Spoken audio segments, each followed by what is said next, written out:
Well, the Huskers made their way through their fourth fall camp practice on Monday. Hi, Sean Callahan for HuskerOnline.com. We talked with defensive coordinator Eric Shenander, all the assistant coaches, and several players here following practice. And I think really one of the biggest points of emphasis is just the point of retention and how far along this group is compared to a year ago.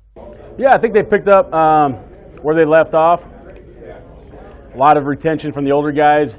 Installs come a lot faster than last year. It's interesting for me, kind of a different install, kind of an older guy install and the younger guy install, because there's so much retention, because the kids work so hard in the summer. But the effort's been awesome, the communication's been awesome, and just their understanding of what we're trying to get done has been really, really good. It was also good to see outside linebackers coach Jovan Dewitt back on the practice field, where he's lost over 100 pounds in the last few months battling throat cancer, but he's getting himself back up to speed, and he said it's great to be back. It's been really good to get back out and get back on the grass, so that's the fun part for me. How much weight did you lose as far as how low did you get and how much? I lost 102 pounds, and I'm back. I've gained about 20 right now. So I think I lost a little bit during camp, so I'm back down probably about 80-something pounds, 90 pounds now, I guess. So I'm still down about 90, but I'm probably more in the normal people weight range now than I was before. How do you feel now, and do you have to manage workload here through camp, or how do you envision it? Well, I actually got yelled at by Scott for coming in a little bit too early, because he wants me to make sure that I'm managing my time and getting in and getting out and being more efficient with my time. So I'm working at the same pace that I normally did. I'm probably more efficient than I was before, because I don't have the extra time to be staying around. The thing that I do have to manage is just make sure I'm getting as many calories as humanly possible, because otherwise I'll lose weight super fast, so I can't afford to lose much more. As for his position group, outside linebacker, DeWitt went through a lot of different guys, but is really high on the gains of Alex Davis. I'm pretty excited so far. I think I'll be extremely disappointed if we don't see a really huge output from Alex Davis from Ace. I think he has progressed as far as anybody as I've ever seen. Caleb Tanner is back to being fully healthy and ready to go in terms of practice and being able to take all the reps. So I feel really, his ability to run right now is different than all the other guys, and I think that's obvious on the field.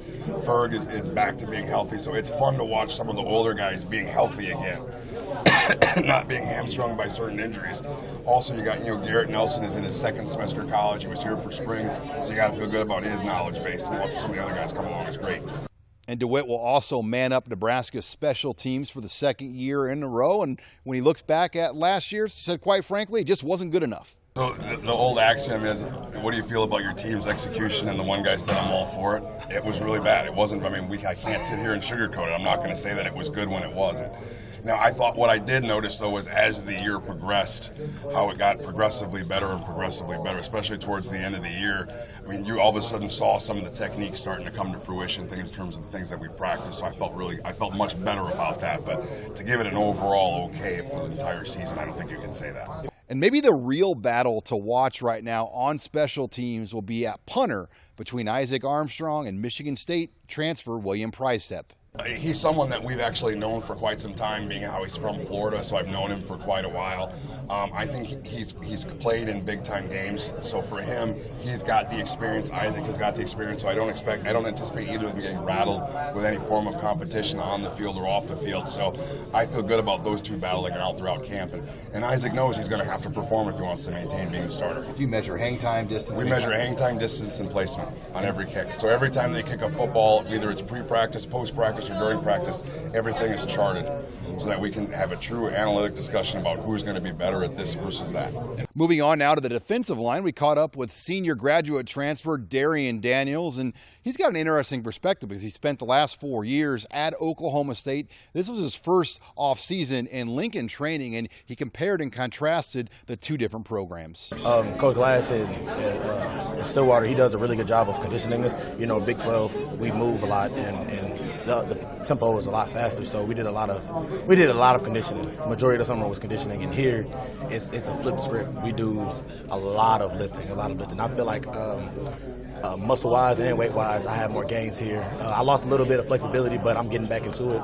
But in regards to pushing myself physically, in the weight room, Nebraska did it for me. I think I gained 15 pounds since I've been here, and I dropped my body fat percentage a good amount as well. And just from a true lifting perspective, Daniel said the amount of weight he's pushed at Nebraska are numbers he never even thought about when he was at Oklahoma State.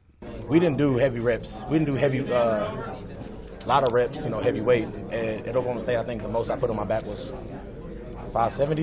And then my first day here, it was Monday metabolic. Coach was all like 555. And I'm like, so what, 2? He's like, nah, 10. I'm like, I ain't never done it before, but I'm not gonna back down from a challenge, and I got it done. And after some time, you get used to it, and it becomes comfortable. Something else that Daniel shared was an update on junior college transfer running back Dedrick Mills. He said just watching Mills these first 4 practices, there's no question in his eyes that he can tell he's the real deal. Yeah, Mills get it done. I had a little pent-up aggression against him the first day because it's we helmets and that's it, and he running through the hole like we got full pads on. But that's the type of intensity we need in order for the defense to get better. But I love it. Him running hard forces all the other running backs to run hard. So you got running backs running hard, you got linebackers having to push harder too, and it's like a domino effect. Every time somebody steps up their level of intensity, everybody else has to. Defensive coordinator Eric Shenander also shared a few nuggets on some offensive guys, including Wandale Robinson. The guy with the football every snap is pretty good, as you guys know. Adrian Martinez gives us a lot of problems. Wandale Robinson's given us a lot of problems. That guy's pretty special. I don't know exactly what his role is going to be or if he knows what he's doing because I don't coach on that side of the ball, but when he gets that ball in his hands in space, it's a problem right now. I like a lot of their skill. Their skill guys look really good. I mean, JD is really good, and Jack Stoll is good, and kind of I know has helped them out quite a bit. Dedrick Mills has been a nice addition at running back, so I think they got a lot of tools right now. Moving now to the back end of the defense in the secondary, Coach Travis Fisher has an interesting challenge with just trying to work in his new freshmen. And he said he's going to continue to move around all 4 of those guys between safety and corner. Javen Wright and Quentin Newsom today practice at corner, and Miles Farmer and Noah Polar Gates practice today at safety. And are you trying to interchange them a little bit? I've always been the same. Those guys will always play different spots. If it was a game today, they would play that position. Next week it could be different. But I was like that last year, consistently going to be like that, and recruit guys that's like that, to be able to move around. And when you have veteran players like DiCaprio Boodle and Lamar Jackson in the secondary, it allows Fisher that flexibility to try these new freshmen at different spots. Oh yeah, I mean they got in here ready to go, but now it's go time, and they didn't fake it. They were ready to go. They out there flying around. Like I told them, they all have special qualities. They all can play. So they're pushing for playing time, stuff like that. They out there getting it, and I applaud all of them for being ready to be here and work. And when you have a veteran quarterback like Adrian Martinez in camp, it's going to test those corners like Boodle and Jackson. Man, I ain't gonna lie, Adrian is unfazed. We try to do it, but he already knows in his head. He has a plan. He sticks to it. If it's not there, the good thing about Adrian, he got his feet. Sometimes we try to, bait him into throwing something, and he's so smart, he'll see it, and we'll just laugh it off. He'll scramble some. He might break a long run. We'll run after him, run up on him, talk a little trash to him, try to hit the ball out. But he's unfazed. He's a great quarterback. He's gonna do big things this year. So we ready for him to just take this team and lead us where we need to go. And Fisher even threw a bone out to the walk-ons. He said walk-ons Reed Carroll and Eli Sullivan have been the glue of his room and have really set the tone with just their attitudes and work ethic here over the last year. Yeah, let me tell you, Eli Sullivan and Reed Carroll, those guys have been tremendous in the room since day one. They get a lot of credit for turning that room around. The character of those guys, accountability in the room, a lot of times they set the tone. And on the practice field, they're doing it on the practice field. If you watch our practice, you really want to be able to tell, maybe, athleticism, if you just watch that part. But if you watch the part about them practicing how they carry themselves, and they making plays too, you won't be able to tell that they're not even on scholarship.